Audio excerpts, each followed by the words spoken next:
a fost cronometrat în 47:02 la Pireu, la Balcaniada de atletism pe care a câștigat-o.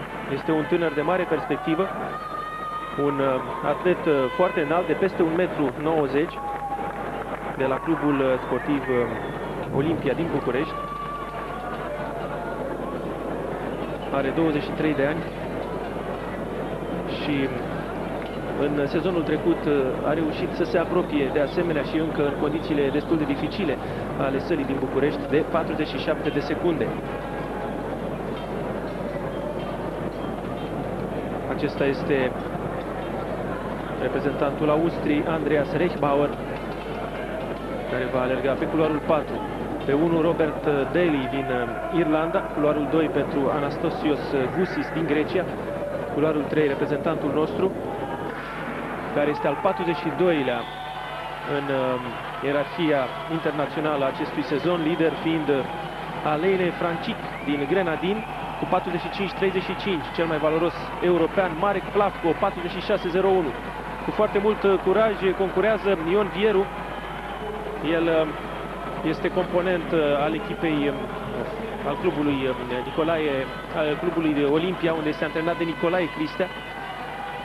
Un tempo foarte bun pentru reprezentantul nostru, care este pe cale să doboare recordul lui Horia Toboc, realizat în urmă cu 23 de ani în această sală la campionatele europene. Locul 2 pentru Vieru, care cu 46-19 spulberă efectiv cel mai vechi record masculin românesc pe teren acoperit, realizat de Horia Toboc în 1979 la campionatele europene, 46-86.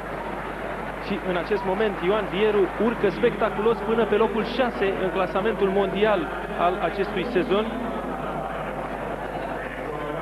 Doar doi atleți din Europa se află înaintea lui, Marek Plavko și Daniel Keynes, și acum Jimisola Laursen din Suedia. În această cursă s-au înregistrat numai puțin de 4 recorduri naționale.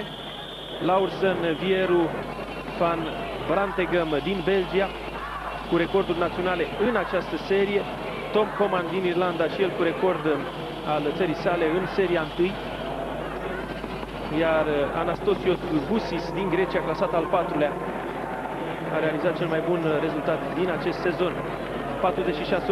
46-18 pentru Jimisola Laursen, 46-19 pentru Ioan Vieru, reprezentantul României.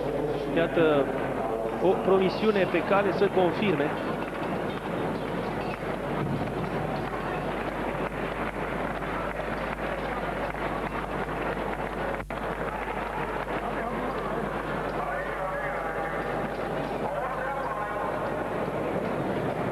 Reprezentantul nostru cu un record național de mult așteptat.